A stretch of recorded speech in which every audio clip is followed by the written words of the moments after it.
মতুয়া মহাসংঘের অধিকার। আচ্ছা, মতুয়া মহাসংঘের সমান অধিকার থাকবে। ও বলেছে সংগঠন আমি করেছি, এখানে সুব্রত ঠাকুরের কোনো অধিকার থাকবে না।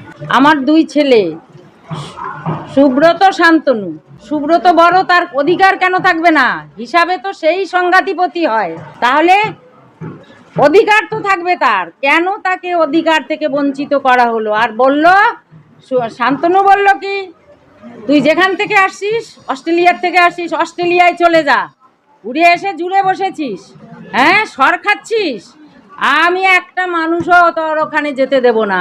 আমার ওয়াইফ ছবিরানী ঠাকুর এবং সুব্রত ঠাকুর যে মিথ্যা অভিযোগগুলো শান্তনুর নামে করছে, এ একদম ভিত্তিহীন।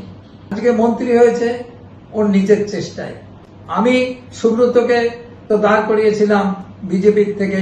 সুব্রত শান্তনু দুই ছেলে আমার, ওর মারও এটা বোঝা উচিত আজকে ছবিরানী ঠাকুরের, যে কার বিরুদ্ধে বলছি, সে তো আমারই ছেলে।